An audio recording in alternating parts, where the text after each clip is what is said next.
오늘 여러분들과 함께 알아볼 지혜는 타인에게 너무 잘해주거나 친절하게 대해서는 안 되는 이유와 인간관계의 처세를 쇼펜하우어의 말을 통해 알아보겠습니다.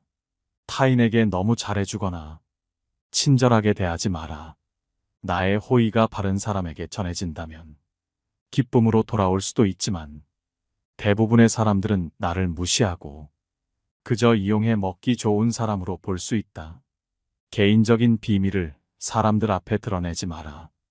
개인적인 비밀을 남들에게 얘기할 필요가 없다. 좋은 비밀은 질투를 불러일으키고 나쁜 비밀은 상황이 나빠지면 결국 나에게 약점이 되는 법이다. 따라서 개인적인 비밀은 마음속 깊이 숨겨두어야만 한다.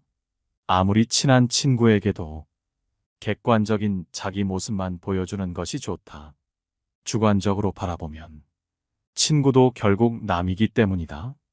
적에게 알려서 안 될 일은 친구에게도 알리지 말라는 아라비아 격언이 있다. 비밀을 지키면 비밀의 주인이 되지만 비밀을 고백하면 비밀의 노예가 된다.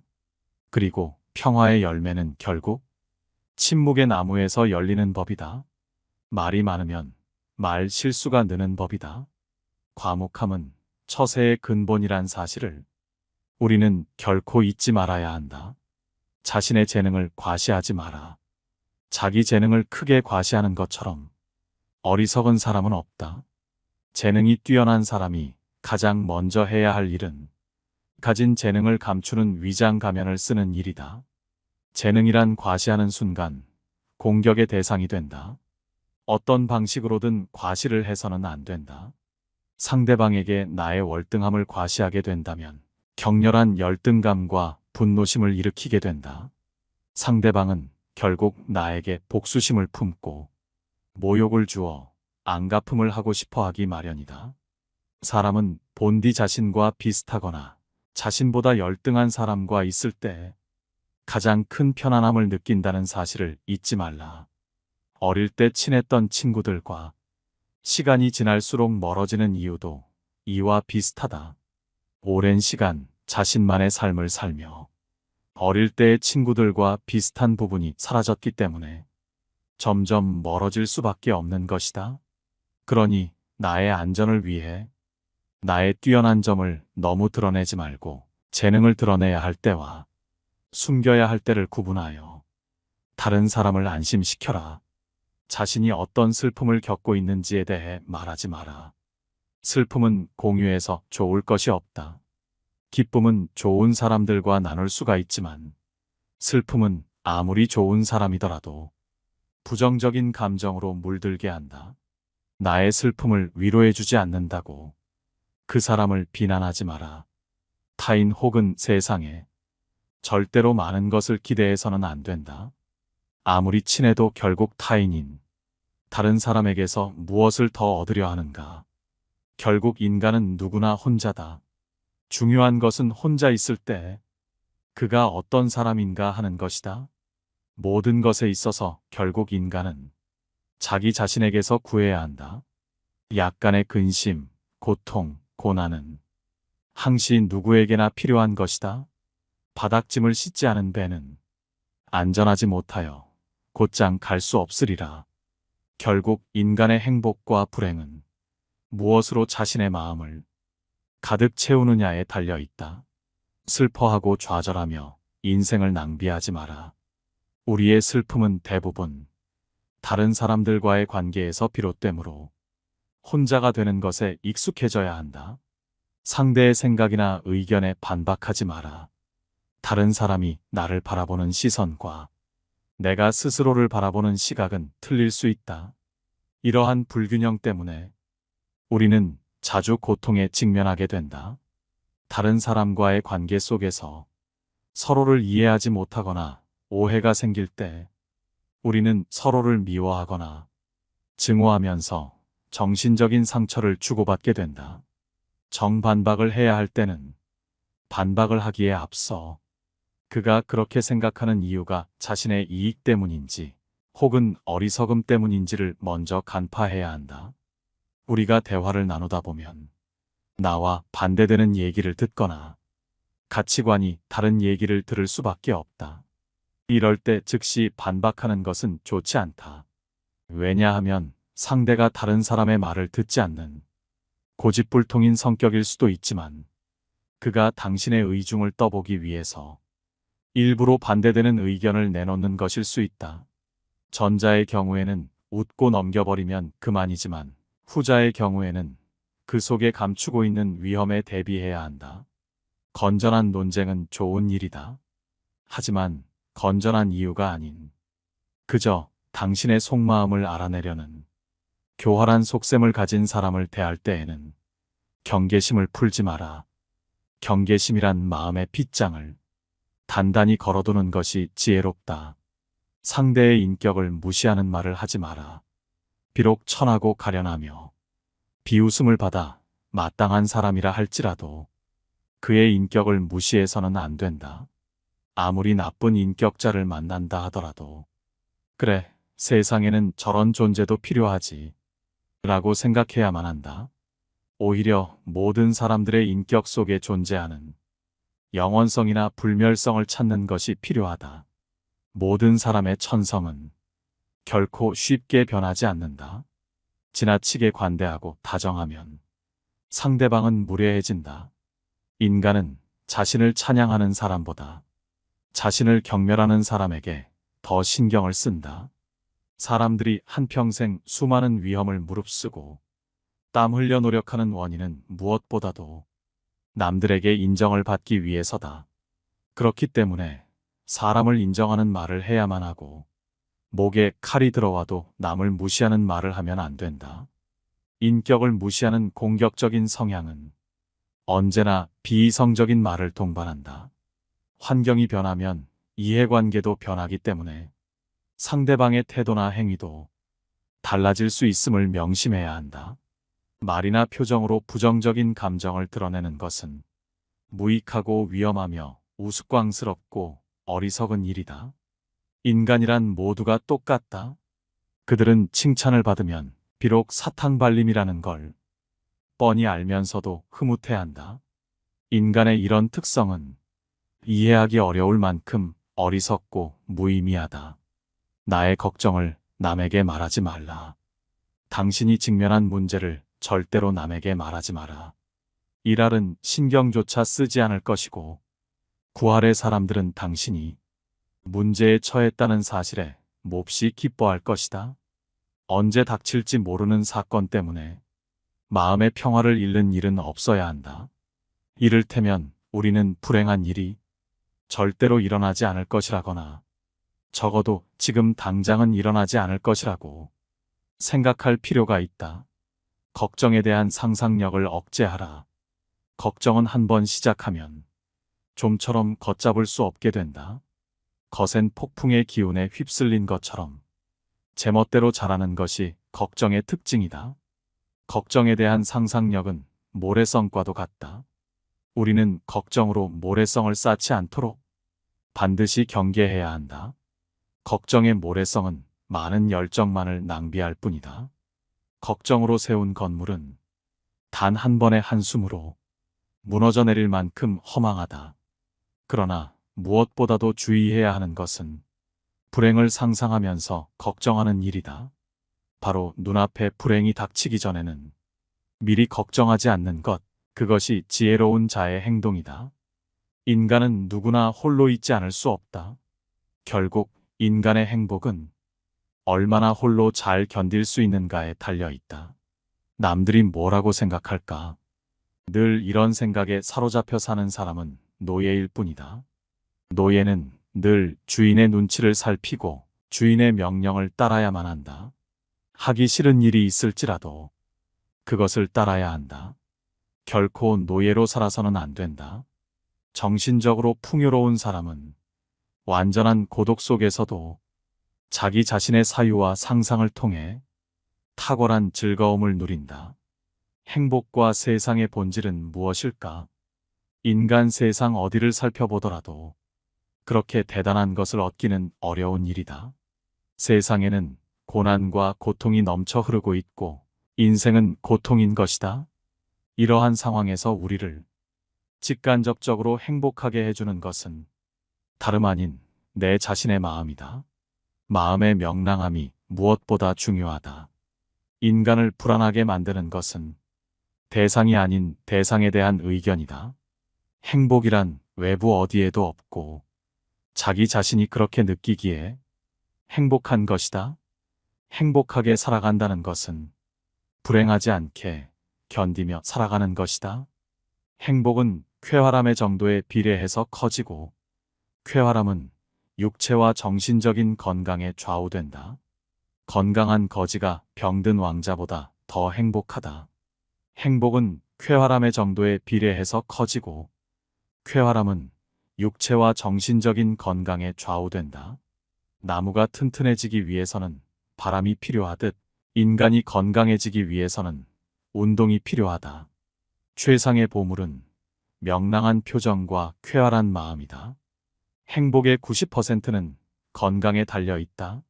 사람들이 질투의 감정에 사로잡히는 이유는 자신보다 나은 처지의 사람을 바라보기 때문이다. 그 사람이 자신보다 많은 재물을 가지고 있거나 다른 사람으로부터 더 많은 사랑을 받고 있다고 느낄 때 사람들은 대부분 자신의 비참함을 돌아보게 된다. 모든 불행의 시작은 남들과 비교하는 것으로부터 시작된다. 그러나 생각해보라. 이 지구상에 나보다 불행한 사람이 얼마나 많은지를 말이다. 태어날 때부터 눈이 멀었거나 듣지 못하는 사람들, 한 끼 식사도 제대로 못하는 사람들, 그들도 역시 그대의 주변에서 그대와 함께 살아가고 있는 사람들이다. 사랑하지도 말고 미워하지도 말아라. 타인에게 비밀을 말하지도, 타인을 무시하지도, 타인의 의견에 반박하지도 말며 걱정을 말하지 않는다면 더 나은 인생이 될 것임이 분명하다고 생각한다. 그렇지만 이런 명언을 지키며 살아야 하는 세상에서 산다는 것은 어처구니가 없을 정도로 슬픈 일이다. 하루는 아주 작은 일생의 축소판이다. 아침에 잠이 깨어 일어나는 것이 탄생이요. 상쾌한 아침은 짧은 청년기를 맞는 것과 같다. 그러다가 저녁 잠자리에 누울 때는 인생의 황혼기를 맞는 것이라는 것을 알아야 한다. 인생의 첫 40년은 자신이 직접 쓴 소설이며 나머지 30년은 그 소설을 해설해준다. 우리는 우리가 살고자 하는 삶이 아니라 살 수 있는 삶을 살아야 한다. 인간이 살고 있는 이 세상은 그가 바라보는 각도에 따라 그 모양이 달라진다. 물고기에게는 물속이, 새에게는 공중이, 두더지에게는 땅속이 행복한 것처럼 자기에게 적합한 분위기만이 행복을 주는 것이다. 가령 누구나 궁정의 공기에서 숨 쉴 수 있는 것은 아니다. 인간의 사교는 사교가 좋아서가 아니라 고독이 두려워서이다. 고독은 뛰어난 정신을 지닌 자의 운명이다. 사교가 뛰어난 사람은 대체로 평범한 사람이라고 평가해도 좋다. 그러나 비사교적인 사람들, 특히 남들과 잘 어울리지 못하는 외로운 영혼들은 어떤 면에서 뛰어난 능력을 가진 인물로 봐도 좋다. 헤라클레스처럼 어마어마한 힘을 가진 사람이 보석 세공을 하거나 학문 연구를 한다면 그는 타고난 자신의 능력을 제대로 발휘하지 못할 것이다. 자신에게 어울리지 않는 일을 선택하는 사람은 불행을 면하기 어렵다. 사람은 혼자 있을 때에만 진정한 자신이 될 수 있다. 우리의 슬픔은 대부분 다른 사람들과의 관계에서 비롯된다. 우리는 다른 사람들과 같아지기 위해 우리 인생의 대부분을 낭비한다. 사람들의 눈높이에 나를 맞추려는 데서 모든 불행이 시작된다. 나는 어쩔 수 없이 나다. 내가 나를 부끄러워하지 않는다면 사람들도 나를 부끄러워하지 않게 될 것이다. 돈이란 바닷물과도 같다. 그것은 마시면 마실수록 목이 말라진다. 돈 빌려달라는 것을 거절함으로써 친구를 잃는 일은 적지만 반대로 돈을 빌려줌으로써 도리어 친구를 잃기 쉽다. 계속해서 다른 사람의 사상만을 받아들 때 자신의 사상은 발전하지 못하고 상상력도 죽어버리는 법이다. 바로 그렇기 때문에 지속적으로 자신의 생각을 키워나가야만 하는 것이다. 다른 사람의 사상을 받아들이기에 급급해 자신의 생각을 키우지 않는 사람을 볼 때마다 나는 셰익스피어가 동시대인들에게 다른 나라를 보기 위해 자기 나라를 판다고 한 말을 떠올린다. 당신이 다른 사람들의 상황을 부러워하는지는 모르지만 사실 그러한 상황은 그 사람들의 성격에 맞을 뿐이고 당신의 성격에 맞는 것은 아닐 수도 있다. 만일 당신이 그 상황에 놓인다면 자기를 불행하게 느낄 것이고 참는 것조차 거의 불가능할지도 모른다. 우리 인생은 마치 커다란 모자이크와 같아서 가까이에 있으면 제대로 알아볼 수가 없다. 그것이 얼마나 아름다운지를 알려면 그곳에서 멀리 떨어져서 봐야 한다. 우리는 흔히 우리가 갖지 못한 것을 바라볼 때마다 만일 저것이 내 것이라면 얼마나 좋을까 라고 생각한다. 그럼으로써 자신의 결핍을 인식하며 불행을 느끼게 된다. 그러나 우리는 그 대신 자신이 소유한 것을 바라보면서 만일 이것을 잃어버린다면 얼마나 고통스러울까 를 생각해 봐야 한다. 마음의 동요가 적을수록 고통도 줄어든다. 활동의 영역을 좁히면 마음의 동요를 줄일 수 있다. 그러나 정신적인 활동을 제한한다면 그것은 우리를 권태에 빠지고 만다. 지나친 방탕과 쾌락의 늪으로 끌려 들어가지 않도록 조심하라. 분노나 격정과 같은 격렬한 감정의 혼란을 피하고 정신적인 긴장이 계속되지 않도록 주의하라. 날마다 규칙적인 운동을 하고 음식에 절제를 두어라. 청년기에는 주관이 지배하고 노년기에는 사색이 지배한다. 다시 말하면 청년기는 작가로서 알맞은 시기요. 노년기는 철학에 적합한 시기다. 실천하는 데 있어서도 청년기는 주관과 인상에 따라 결심하지만 노년기에는 대부분이 사색한 다음에 결정한다. 실패로 결말이 날 것이라고 예상되는 상황에 처해 있더라도 한 가닥의 희망의 빛이 보인다면 결코 절망하지 마라. 시커먼 먹구름이 하늘을 뒤덮고 있더라도 한쪽 구석에 작지만 밝은 빛이 새어나오고 있다면 그대여 결코 희망을 버리지 마라. 아무리 작은 빛이라 하더라도 그 빛은 세상을 환하게 비춰줄 수 있으며 우리의 앞길을 열어줄 수 있다. 저기에 자그마한 빛이 보이지 않는가? 천지가 뒤집히기 전에는 용감한 사람은 결코 쓰러지는 일이 없다. 용감한 사람은 어떤 일에서든지 한 가닥의 희망의 끈을 잡고서 험난한 파도를 향해 뛰어든다. 하지만 대부분의 사람들은 작은 빛보다는 무거운 먹구름만을 의식하며 두려움에 떤다. 그러나 먹구름은 반드시 거치기 마련이다. 진정한 용기를 가진 자라면 그대여 그 작은 빛을 향해 자신의 모든 것을 던져 최선을 다할지어다. 차원 높은 숭고함은 시련 속에서만 얻을 수 있다. 자연은 때때로 사나운 회오리 바람을 내보낸다. 주위는 짙은 어둠에 뒤덮이고 하늘에는 거친 비바람이 휘몰아치고 있다. 우리의 시야를 방해하고 있는 바위는 거대하며 대지에는 나무 한 그루, 풀 한 포기도 보이지 않는다. 강은 요란스러운 소리를 내면서 거품을 일으키며 흐른다. 골짜기를 스며드는 바람은 귀신의 비명 소리를 방불케 한다. 그렇게 우리는 손과 발이 묶인 채 자연과 싸워야만 한다. 이러한 조건 속에서도 고통이나 고뇌에 마음을 빼앗기지 않고 사물을 객관적으로 바라볼 수 있다면 인식의 순수한 주체인 나는 모든 것을 분명하게 통찰할 수 있다. 객관적인 인식과 냉정한 통찰은 우리에게 있어서 반드시 필요한 능력이다. 이러한 인식과 냉철한 사고가 없다면 우리는 수많은 세파에서 살아남을 수가 없다.